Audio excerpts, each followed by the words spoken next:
ગુજરાતની પોલીસ અને Gandhinagar CID cyber સેલની ટીમ પર આરોપ લાગ્યા છે અને આરોપ પણ ગંભીર લાગ્યા છે, કેમ કે એક સામાજિક કાર્યકર અને કોંગ્રેસના મહામંત્રીને પોલીસે રાત્રિના સમયે ઉપાડી લેતા હવે મામલો બીચક્યો છે। આ મહામંત્રી કોંગ્રેસના રાજેશ સોનીએ ઓપરેશન સિંદૂરના સમયે ફેસબુક પર એક પોસ્ટ કરી હતી અને પોસ્ટને લઈને ગાંધીનગર સીઆઈડી સાયબર સેલની ટીમ રાત્રિના સમયે પહોંચે છે અને તેમને ઉપાડી લે છે। હવે મામલો બીચક્યો છે અને સાંસદ શક્તિસિંહ ગોહિલે પણ આકરા તેવર અપનાવ્યા છે। ગઈકાલે રાત્રે 3 વાગે જાણે કોઈ આતંકવાદીને પકડવાના હોય એ રીતે એક સામાજિક કાર્યકર્તા, રાજકીય કાર્યકર્તા રાજેશભાઈ ટી સોનીની ગાંધીનગર સાયબર ક્રાઇમે ધરપકડ કરી। એમનો ગુનો શું છે? એમણે પોતાના ફેસબુક પેજ ઉપર આપણા જાબાજ બહાદુર સૈનિકોની ચિંતા કરી એમણે લખ્યું કે આ સૈનિકોની બહાદુરી છે, એમને શ્રેય નહીં મળે અને જે રીતે પબ્લિસિટી થઈ રહી છે, જે રીતે મતબેંકના પોલિટિક્સ માટે પબ્લિસિટીના ખર્ચાઓ થાય છે, એ યુદ્ધના હવાઈ જહાજ ઉડાવવાના ખર્ચા કરતાં પણ વધારે ખર્ચાઓ પબ્લિસિટી માટે થાય છે। શું આ કોઈ ગુનો છે? દેશનો નાગરિક આપણી બહાદુર સેનાના સૈનિકોને શ્રેય મળવું જોઈએ આવી વાત કરે, આ શું કોઈ ગુનો છે? ગુજરાત પોલીસ ભૂતકાળમાં પણ રાજકીય સરકારના ઇશારે ખોટા કેસો કરી અને એમાં સુપ્રીમ કોર્ટની લપડા ખાઈ ચૂકી છે।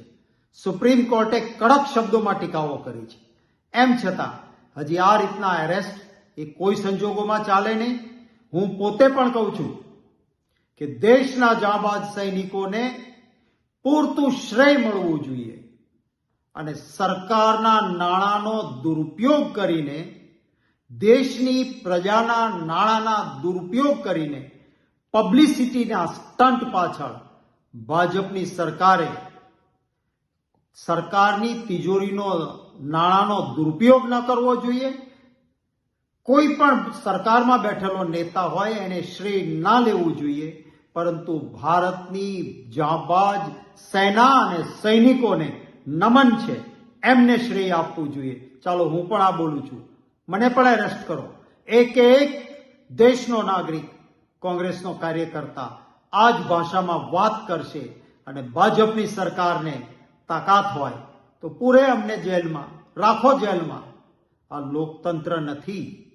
લોકશાહીમાં બાબા સાહેબ આંબેડકરની અધ્યક્ષતામાં બનેલા બંધારણમાં મૂળભૂત અધિકાર પ્રત્યેના એ મૂળભૂત અધિકાર એ વાણી સ્વાતંત્ર્યનો, વિચારની અભિવ્યક્તિનો એ મૂળભૂત અધિકાર છે અને કરી શકાય। માનનીય સ્વર્ગસ્થ મનમોહનસિંહજી એ વડાપ્રધાન હતા અને મનમોહનસિંહજી જ્યારે વડાપ્રધાન હતા ત્યારે ભાજપના નેતાઓ અને એમના કેટલાક સમર્થકો મનમોહનસિંહજીના વિશે બેફામ રીતે અભદ્ર કહી શકાય એવી ટિપ્પણી કરતા હતા, પરંતુ કોંગ્રેસની એક કેન્દ્ર સરકાર કે રાજ્યોમાં બહુ જગ્યાએ અમારી સરકારો હતી રાજ્યોમાં, ક્યાંય કોઈ પણ વાણી સ્વાતંત્ર્યતા ઉપર કાપ મૂકીને કોઈના સામે એફઆઈઆરો અમે નથી કરી। વિનંતી કરીશ ગુજરાત રાજ્યના મુખ્યમંત્રીશ્રીને કે તમારે ત્યાં કદાચ તમારી જાણ બહાર કે જાણમાં જ્યાં ચાલતું હોય ત્યાં કડક સૂચના આપો।